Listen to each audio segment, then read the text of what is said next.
Cuando nos digan, ¿ya? Ya. Bueno, muy buenos días. Nos encontramos en esta reunión ministerial, informal, para tratar temas de especial relevancia en el marco europeo en materia de impulso a toda la realidad económica que después de las diferentes crisis, pues evidentemente debemos abordar. En materia de autonomía estratégica abierta, también en materia de mercado interior y todas las líneas que tenemos que trabajar en los próximos meses en materia de financiación, en materia de reindustrialización, que es muy importante y que trataremos hoy y vamos a profundizar, y también las líneas que hemos abierto en materia con los fondos europeos en todo el marco industrial. Tenemos un desafío muy importante en Europa frente a digamos que avance en el contexto internacional. Europa tiene que salir más fuerte de todo este proceso y digamos que este encuentro de día de hoy es una avanzadilla al encuentro de octubre en el Consejo Informal de octubre, que estará presidido por el presidente del Gobierno, estará ahí, y del Consejo evidentemente de España, el presidente de España, de Pedro Sánchez, y donde abordaremos, digamos que de manera mucho más concreta, con los avances que hagamos en el día de hoy, todo lo relacionado con el nuevo marco que pretendemos articular, vertebrar en la presidencia europea. Por lo tanto, seguiremos trabajando, esperamos que sean unas jornadas productivas, positivas, donde nos ayude a impulsar el nuevo marco de gestión en la Unión Europea.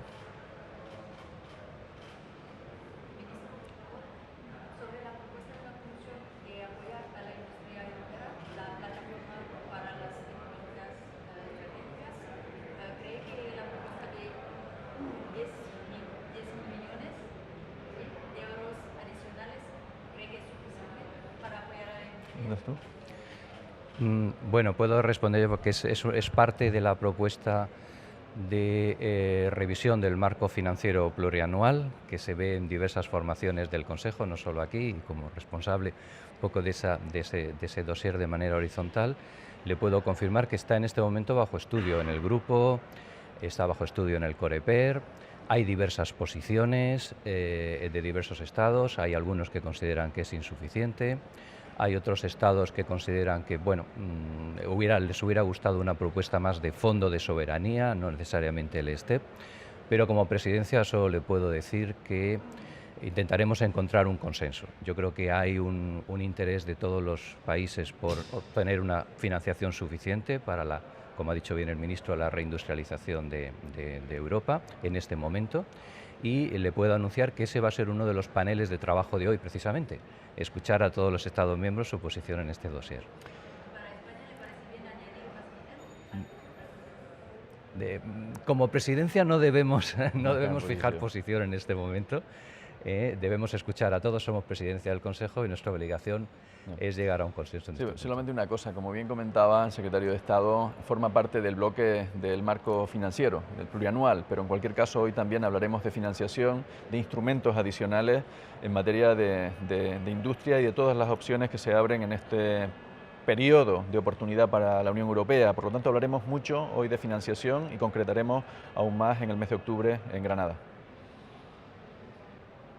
Ministro, yo quería preguntarle, buenos días, si cree que antes del final de este semestre de presidencia española del Consejo Europeo habrá formación de gobierno en nuestro país, y por otro lado, que le parece que Núñez Feijóo haya anunciado que quiere presentarse en la investidura cuando parece claro que no tiene los apoyos suficientes. Bueno, yo creo que nos encontramos hoy en el día de hoy aquí para la reunión informal, ministerial, y son los temas que vamos a tratar como presidencia, en este caso del Consejo.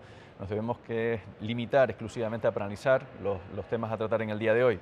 En cualquier caso, tendremos la oportunidad de pronunciarnos en los foros que sean adecuados a propósito de la política nacional. Muchas gracias. Muy bien. Muy bien.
Good morning. So after a discussion yesterday on the consumer policy, today we'll engage a conversation on the open strategic autonomy. It's very important not only for defense and security, but also for the industry.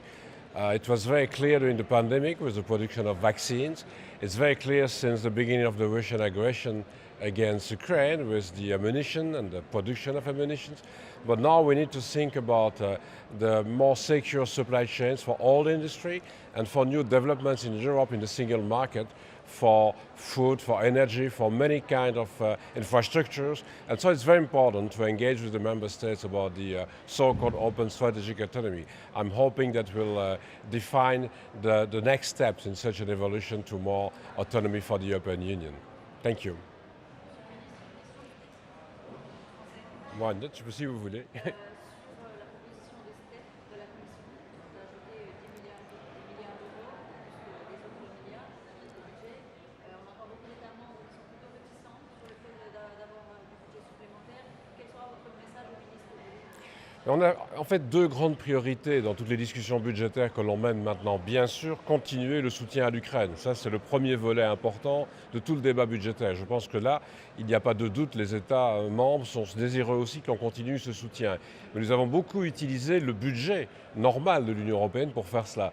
Alors si on veut développer aussi une vraie politique de compétitivité, de stratégie d'autonomie stratégique, comme on vient d'en discuter, je crois qu'il faut aussi aller vers des moyens supplémentaires sur ce volet. Donc c'est cette façon de présenter les choses que l'on va évoquer, à la fois le soutien à l'Ukraine d'un côté, la compétitivité avec cette autonomie stratégique. Alors j'espère qu'on arrivera à convaincre qu'il y a effectivement des efforts budgétaires à faire pour atteindre ces objectifs.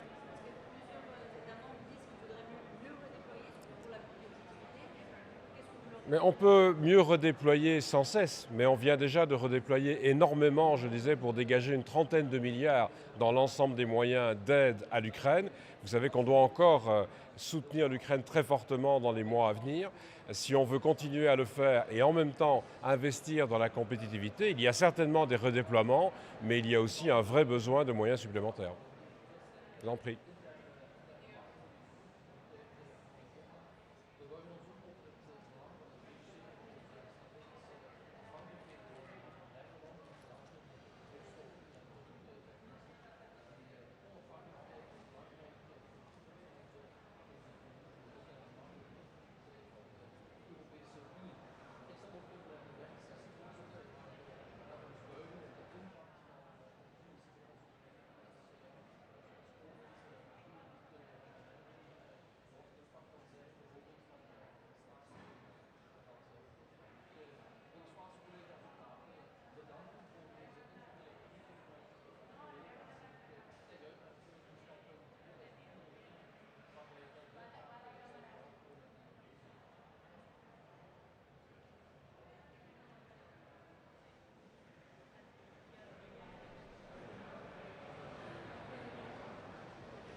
Good morning. Okay. Good morning. For Hungary, it's very essential to keep the borders open for foreign trades and investments. We see in the last weeks and months that everybody is looking for the Chinese relationship, decoupling, de-risking, and the new word, which is a lighter version, economic security, still can be very harmful for the future, so should be take care with cautious. Any sanction can be interfere with the competition and can weaken the European economy. So look at the current happening. The new Chinese export ban on gallium and germanium, which is painful for chip makers and vehicle industry. It's very dangerous. You know, action, reaction. So this means that it could be stopped in the future. Look at the purchasing manager index of July for Eurozone, Germany and French. Manufacturing sector doing very weak. And if you see the future, of course, double transition, digital and green transition is very, very important. But if you see the basic unit of the economy, Electromobility is very important. The future of the family is one electric car with electric charger and solar panel on the houses, and you can charge your car at home. But you look at how the manufacturing is behind is look like. German manufacturing is good in vehicle industry. Chinese manufacturing is good in solar panel. So the question is that this could be interlinked. So you can raise the question, we want to be a faster and cheaper transaction to the green economy or slower and more expensive one. Of course, we vote the first option. Thank you.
Hello and good morning. And first I would like to say thank you to the Spanish presidency. The agenda for the meeting is very interesting and I look forward to having good discussions through the day. Norway and EU, we are the closest of allies and we are part of the internal market and we are committed to further strengthen the internal market. Norway and EU have also recently established a green alliance to deepen our cooperation within energy and industrial transformation. And we're also finalizing an industrial partnership. And in our newly presented mineral strategy, we are focusing on building strategic and resilient value change together with European allies. So teaming up is key to tackle challenges and partnering with like-minded is a focus for Norway. Thank you.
Good morning. Good morning from beautiful Bilbao. I have the great chance to have the possibility to take part in in this informal compact council. I appreciate that the Spanish presidency took as one of the priorities open strategic autonomy.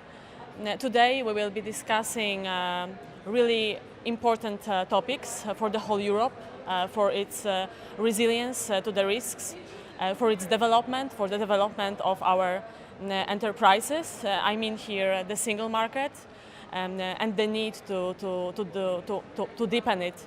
And also the draft of the Net Zero Industry Act, which is really important, and we totally support the objective of it. So I hope for really fruitful discussion, because as you know, like the COVID pandemic and the war in Ukraine showed us and taught us a really valuable lesson, that we have to act together and we have to speak in one voice. What's not always really easy to do it, but it's necessary to move forward and to become more and more independent, for example, from the third countries. Thank you.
So, good morning, ladies and gentlemen. After some time, I am glad to have the opportunity to greet you and to address you here on occasion of the informal Competitiveness Council in the heart of the Basque Land in Bilbao. I am aware that the crucial political topic of these days here in Spain is the result of the Sunday's election, and I want to use the opportunity to congratulate those who succeeded in it. But back to today's agenda, we have few very important topics to discuss. The open economic autonomy, the economic security, and deepening the internal market. These are crucial points in order to strengthen the European competitiveness and to increase the future Europe's prosperity. An important topic in this context is to reduce the strategic dependency in the area of raw materials imports from third countries. This is a crucial task which can help substantially to strengthen the economic security in the whole Europe. In the same time, we have to support investments, research and development and innovation with trusted third countries. This is also a very important topic, and by removing obstacles and barriers, we have to help small and mid-sized enterprises and allow them to grow. So these are the most important topics which will accompany us not only today. Thank you for your attention and see you later. Yeah. Economic security today. What do you think about the idea of screening outbound investments? The idea that the Commission proposed. Do you think that's a reasonable proposal? It has a certain reason, and we have to do in the way that we will not impose additional barriers. So, we should be careful in balancing basically the benefits, because of course the economic security in the changing world is a very important topic. On the other side, we have to do it without not necessary administrative barriers, and we have to be fast. Thank you.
Goedemorgen, ik ben vereerd om hier vandaag als vertegenwoordiger van België te gast te mogen zijn in Bilbao, waarbij de Spaanse collega's ons hebben samengebracht, alle ministers van industrie vanuit Europa.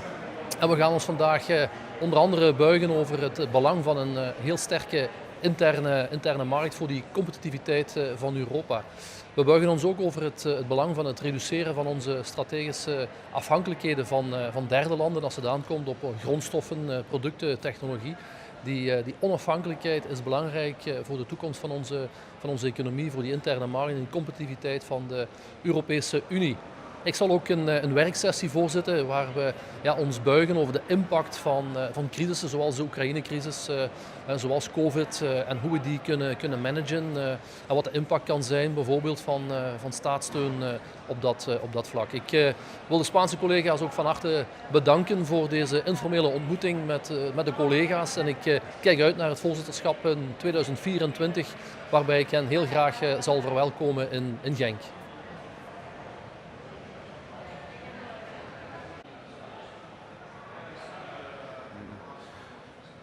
In one very famous book it was written that sometimes you have to run very fast to stay in the same position, or you have to run twice as fast to get somewhere.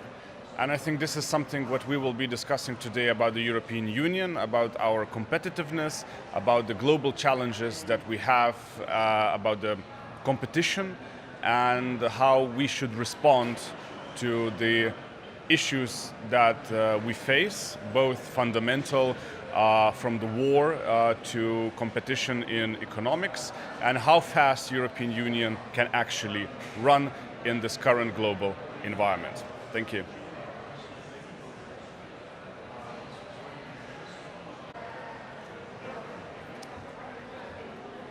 Good morning.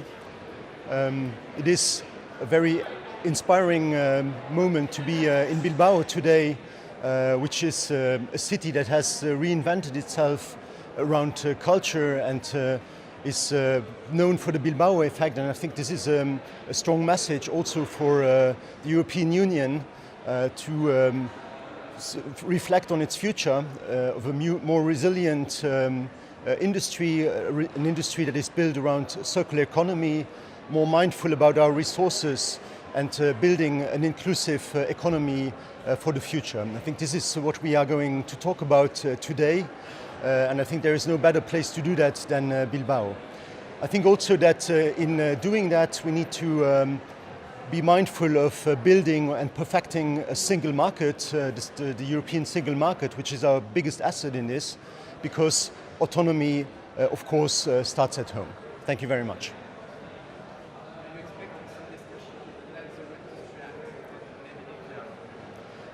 The Net Zero Industrial Act is something that I approve. Also Luxembourg is favoring and in favor of the Net Zero Industrial Act. But of course, the nuclear aspect of it is, from our perspective, one of the problems of the Net Zero Industrial Act. We still think that nuclear energy is not a sustainable source of energy and should not be in the scope of the NZIA. Thank you.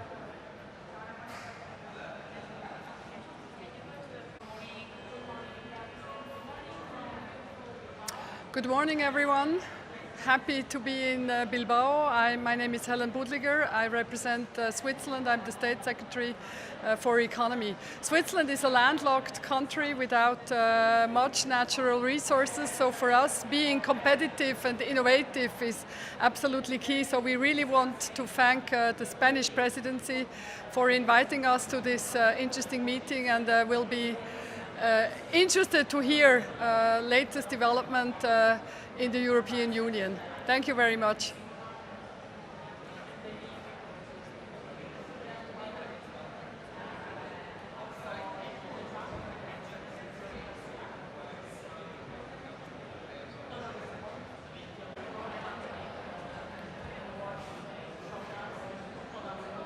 Yeah, good morning. Europe needs a new approach for industrial policy. Our industries all over Europe are under strong competitive pressures. Therefore, what we need is a new series of transformative supply-side policies in order to improve the conditions for the green and digital transformation in Europe. Therefore, the Green Deal has to be concluded and taken to a new step.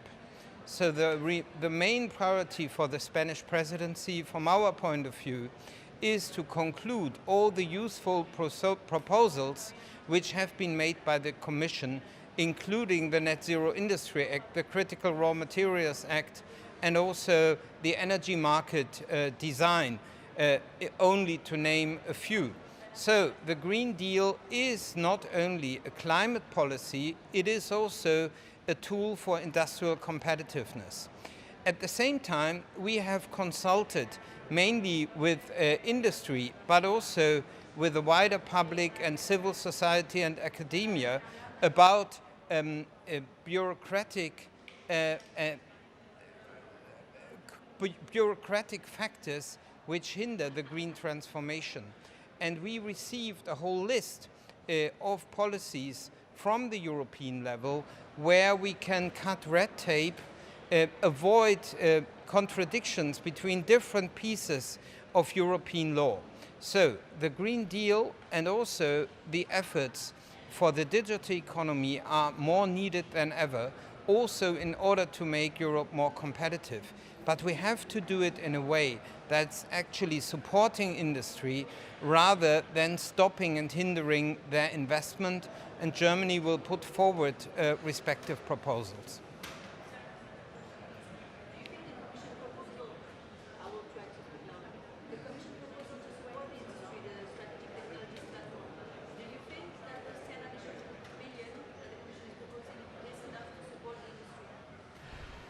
Well, obviously, European funding is only a part of the answer. So Europe was never good at sharing money. Europe was much better in setting regulatory frameworks. And most of the public money is not on the European level, it's on the national level. So what we need to do is to combine different measures on national and European level, which help industry in the transformation process, while at the same time avoiding excessive negative effects on our common market, which is our greatest asset. But there's no contradiction between a better regulation of state aid, European measures like STEP, and the common market, but these different elements have to be reconciled in an intelligent way, and this compromise is possible. And on the scope, do you think that the STEP should support biotech? Well, I think that first of all, this is open to discussion. The German government is still searching its detailed position on STEP. However, there is a logical link between the Net Zero Industry Act and what we do with STEP. So we are defining strategic areas of support that should be then linked to the different funding measures. However, there is therefore a contradiction of opening to everything, but some strategic openings may be useful.